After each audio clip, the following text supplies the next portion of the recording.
Hi, welcome. Enjoy the content, subscribe, and turn on notifications. Victor and Rebecca Carter were the kind of couple that, in the eyes of anyone, seemed perfect. Successful businesspeople, owners of a consulting firm that served clients from various sectors. They were partners in business and in life. Always aligned in decisions, planning every step, every investment, every achievement. 10 years of marriage, no children, by choice. They had agreed from the beginning that they would prioritize financial stability before expanding the family. And the truth is, they succeeded. They lived very well, frequented the best restaurants, traveled to expensive destinations, wore the finest clothes, and were admired in the business world. The conference they would attend that weekend was just one among many others. It was part of their routine. Lectures, networking, contracts, new clients, partnerships. It was the kind of environment where both of them shone. The trip started like any other. They arrived, checked into the hotel where the event would take place, organized their materials, reviewed the presentation they would give the next day. Everything was as expected. On the first night, after fulfilling their professional commitments, they decided to go down to the hotel bar. This was something common between them. They liked to relax, talk about life, laugh about the day's situations. They ordered drinks, some appetizers, and started talking. The first glasses came, and soon the conversation, which at first was about business, began to change tone. Rebecca was more relaxed than usual, perhaps even looser than Victor was used to seeing her. She smiled in a different way, made jokes she normally wouldn't, and every now and then looked at him with a gaze Victor couldn't tell if it was teasing or something about to explode. Between sips, they started talking about the future. About the next steps, about when, in fact, they would start thinking about having kids, slowing down the work pace, living a bit more of their personal life.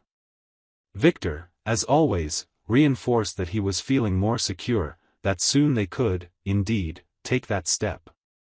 It was then, out of nowhere, without any introduction, that Rebecca dropped something that almost made Victor drop his glass. She looked at him, smiled half smiling, and said, as if commenting on something trivial, "I've been thinking. We can stay together, build our family, keep everything the way it is, but I want the freedom to, every once in a while, get involved with other people. Especially on weekends." The silence that took over the table was immediate.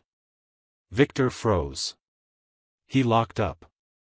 He looked at her trying to understand if this was a bad joke, if it was some kind of joke to break the ice, if it was the effect of the alcohol, but she was serious. She wasn't laughing. She just looked at him, as if this was the most normal thing in the world. Victor, who until that moment had been completely relaxed, felt his whole body stiffen. His hands started to sweat. His brain desperately tried to find a rational explanation for this, but none of them made sense. She picked up the glass, took another sip, crossed her legs, and added, as if talking about which restaurant to choose the next day, "We love each other, Victor. It's just that, sometimes, I feel the need to experience different things. To try other connections. This doesn't have to change anything between us. Our life goes on. It's just, more freedom." Victor remained silent. His mind was a whirlwind. It was as if, in a matter of seconds, everything they had built together started to crumble in front of him.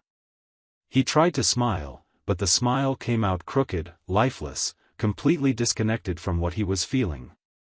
His throat felt locked. The words, which always came easily to a businessman accustomed to negotiating millions, simply disappeared.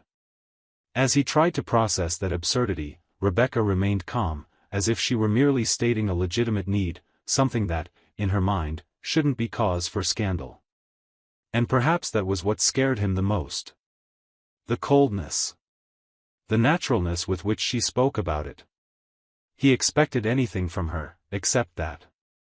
Victor looked at the glass, looked at his hands, looked at her, and for a moment, he wondered if all this was really happening or if it was the effect of the drink, the fatigue, the stress. He wanted to believe it was just that. That soon she would laugh, say it was a silly joke, that she was just testing his reaction. But the minutes passed, and that half-smile, that serious look, that absolutely confident tone of voice made it clear that it wasn't a joke. The rest of that night was strange. Tense. They went up to the room, lay down, but Victor couldn't sleep properly.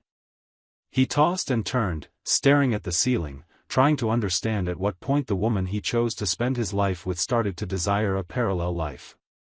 And as much as he tried to find a justification, the only question hammering in his head was, why? The next morning, Victor woke up earlier than usual. His mind felt heavy, as if he had spent the whole night fighting against a million thoughts racing through his head. Rebecca was still sleeping, turned to the side, as if absolutely nothing had happened the night before. He stayed there for a few minutes observing, trying to figure out if all this had really happened or if it was just the result of too much drinking mixed with the exhaustion of the trip. While getting dressed, he took a deep breath and decided that this needed to be clarified. He still hoped to believe that it was all just meaningless talk, thrown out in the heat of the moment, something without weight, without real intention. When Rebecca woke up, he tried to bring up the subject lightly, almost as if joking. He smiled awkwardly and said, "You know, I've been thinking about your proposal from yesterday. What craziness, huh? Look what alcohol does to our heads." What he expected was for her to smile, roll her eyes, and say that she really exaggerated, that she was just joking, that it was nonsense talk after a few drinks. But that's not what happened. Rebecca sat up in bed, looked directly into his eyes, without looking away, and responded with the utmost naturalness, "Victor, I was completely sober when I said that. And yes, I stand by what I said. I need that freedom. I'm not asking for your permission, I'm just being honest." Victor stayed motionless for a few seconds, unable to react. His mind processed that information as if it were a direct punch to the stomach. Silence filled the room, heavy, suffocating. He swallowed hard, took a deep breath, and, still hoping that this was just a phase, said, "Rebecca, do you have any idea what you're saying? We have a life, a story, a business, projects, plans, and you throw this out as if it were the most natural thing in the world?" She crossed her arms, took a deep breath, and with a tone bordering on coldness, replied, "Victor, I love you. And I don't want to separate. It's just that I can't live anymore trapped in this idea that loving means exclusivity.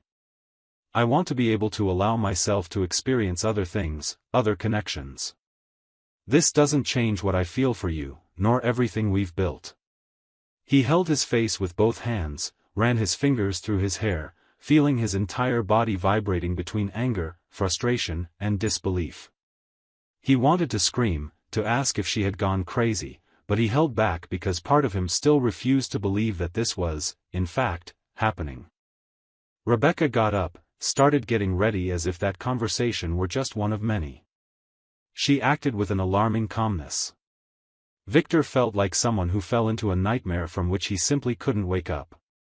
He looked at her and tried to understand how, at what point, the woman he had known for so many years had transformed into someone who could say those things without even trembling in her voice.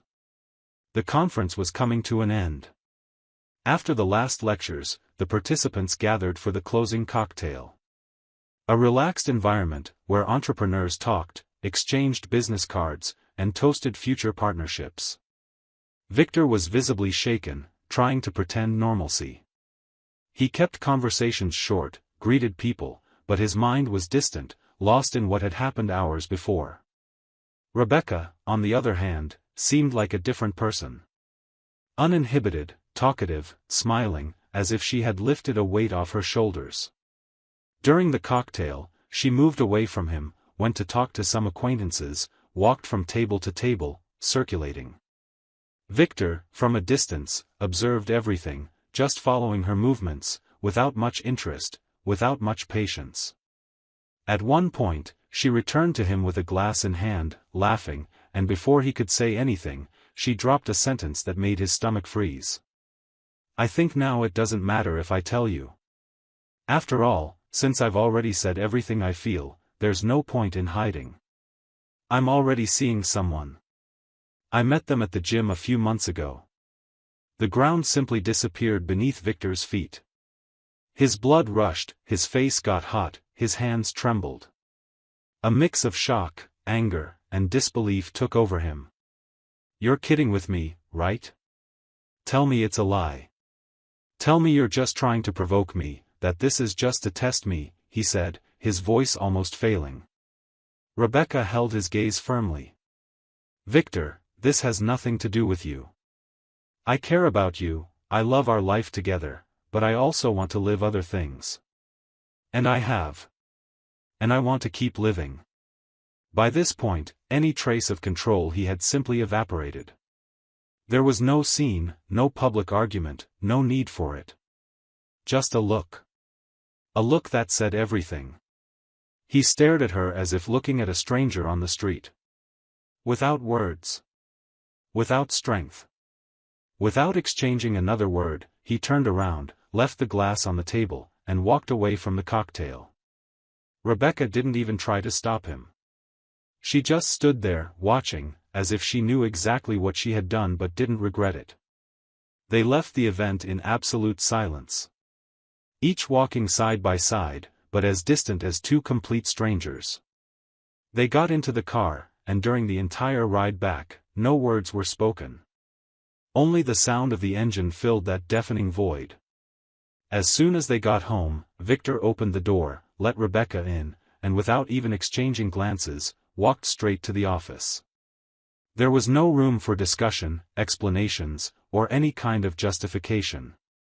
Right there, at that exact moment, he already knew exactly what he would do. And that's exactly what he did. Victor didn't waste time. The next morning, before even having breakfast, he was already on the phone with his trusted lawyer. The decision was made. The divorce would be immediate, no turning back, no emotional negotiation, no space for attempts to reverse the situation. He simply communicated what he had decided, gave the necessary instructions, and asked for the papers to be prepared urgently. While the lawyer handled the formalities, Victor spent the following days taking care of the practical details. He separated documents, analyzed accounts, listed assets, reviewed contracts.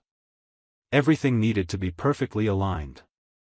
The pain was immense, the shock still pulsed in his chest, but he knew he couldn't let himself sink into that feeling. The priority now was to protect his life, his assets, and his future. During the process, it became clear to him that the relationship, in fact, had ended long before that trip. He just hadn't realized it. He began to see clearly situations he had previously ignored. Small actions, empty looks, distances disguised as tiredness. It all made sense now. And as painful as it was, it brought a kind of liberation. The divorce went through quickly, without major obstacles. He gave up some things to speed up the process. He wanted to get rid of it as soon as possible. While Rebecca seemed to believe she was starting an incredible new phase of her life, Victor focused on rebuilding himself. He decided to sell his share of the company they founded together, left that environment where everything reminded him of her, and went after a fresh start, a new beginning without any remnants of that past. And that's exactly what he did. He invested in the real estate market, something he had always admired but never had the courage to fully dive into. He bought some plots of land, bet on renovations of old properties, sought out new partners, met new people, surrounded himself with people who vibrated on the same frequency. And gradually, the fruits began to appear. The first sales came, profits started to grow, and without realizing it, Victor found himself building a much more solid, profitable, and, above all, lighter company. In this new cycle, life also brought surprises. He met Natalie, a woman with completely different energy. A partner, a friend, a companion in every sense. She didn't enter his life to fill a void, she entered to add. Together they built a true relationship based on respect, complicity, and genuine love. The years flew by. When Victor realized it, he was already the father of 3 girls, who became his greatest reason for living. Every one of their smiles was a daily reminder that everything he had lived through, as bad as it may have been, had a purpose. And that man who, 7 years ago, felt shattered, was now whole, complete, fulfilled. It was at a business event, organized by a real estate sector association, that something unexpected happened. While talking to some investors, Victor noticed, from afar, a familiar face. That image made his whole body react immediately, as if he had received an electric shock. His heart raced, not because of the person herself, but because of the memory of everything that face represented. It was Rebecca. Alone, walking through the hall, holding a glass and observing the people around her. She looked different. Her hair was shorter, a few more marks on her face, but what really caught attention was her gaze. A heavy, sad gaze, burdened with something Victor recognized right away, regret. She saw him too. She stood motionless for a few seconds, as if deciding whether to approach him or pretend she hadn't seen him. But then she took a deep breath and started walking toward him. Victor, for his part, stayed where he was, immobile, watching the scene unfold like someone watching a movie play out in front of him. When she was standing right in front of him, Rebecca tried to smile, but the smile didn't hold. Her gaze seemed weighed down with something hard to describe, as if the words were struggling to come out but stuck in her throat. She took a deep breath, adjusted a strand of hair uncomfortably, and after a few seconds of awkward silence, said, in a much lower tone than Victor was used to hearing from her, "You know, I never imagined I'd run into you here." She averted her eyes for a few seconds, as if gathering courage, and looked at him again.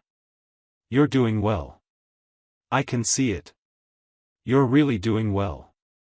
She tried to smile again, but her eyes betrayed everything her mouth didn't have the courage to admit. There was a mix of admiration, sadness, and maybe even a hint of shame hidden there. Victor just nodded slightly, simply, without much effort, as if he didn't want to extend the encounter longer than necessary. But she continued. "I won't lie. It's strange to see you after so much time. And, you know, sometimes life takes us down paths that we think make sense, but in the end, it's not always how we imagined."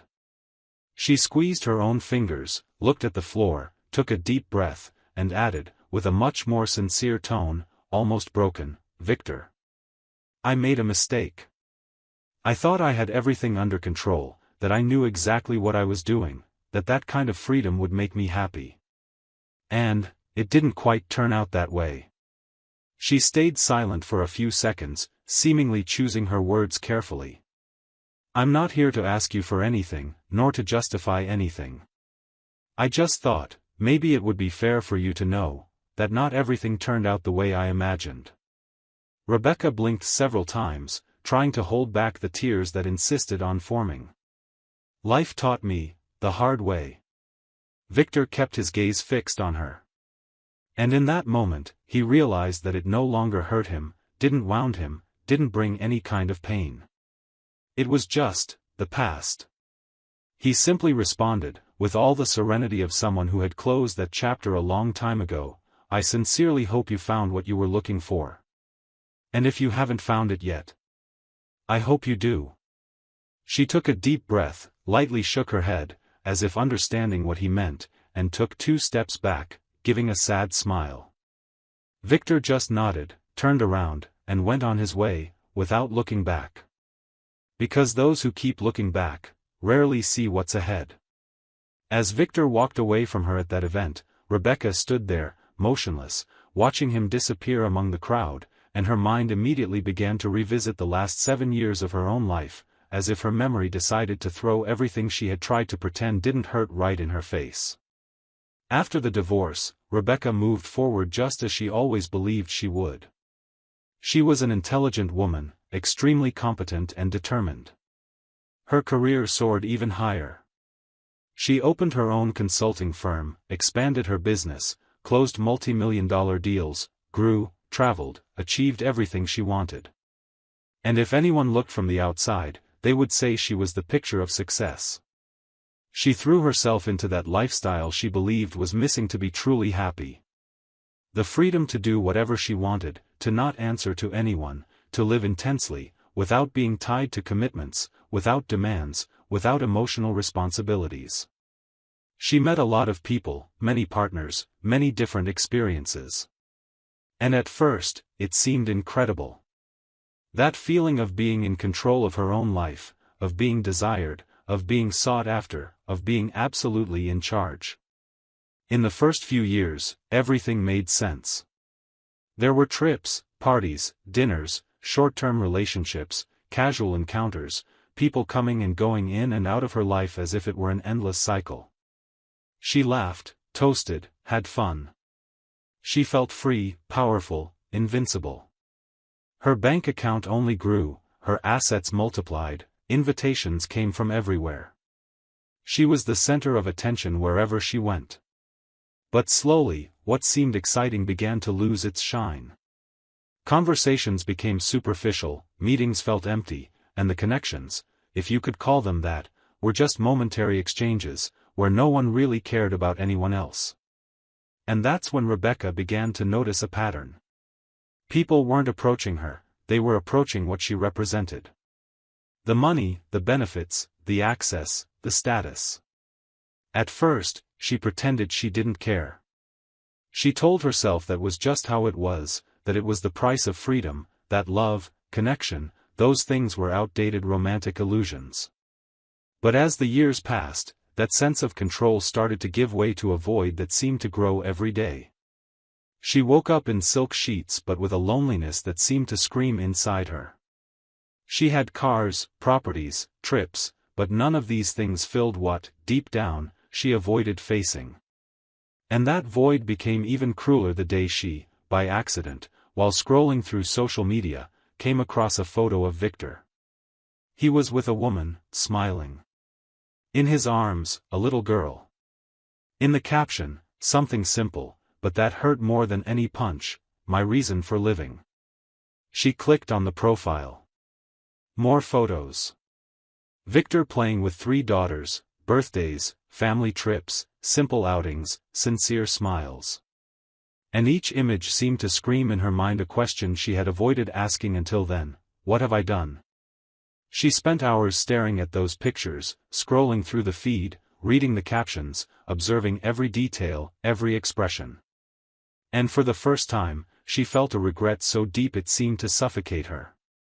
She remembered everything she had given up, everything she had dismissed, everything she had thrown away in the name of a freedom that, in the end, never really existed. After that day, this regret never left her. The void, which before she could ignore with distractions, now consumed everything. And ironically, the richer she got, the more successful she became, the lonelier she felt. She began to clearly see that the people around her were there only out of interest, for the fancy dinners, the trips, the gifts, for what she could offer, not for who she really was. And carrying all this in her chest, on that day, as she entered that event, she spotted Victor. Seeing him there, fulfilled, smiling, surrounded by people who clearly admired and respected him, felt like taking a punch in the gut.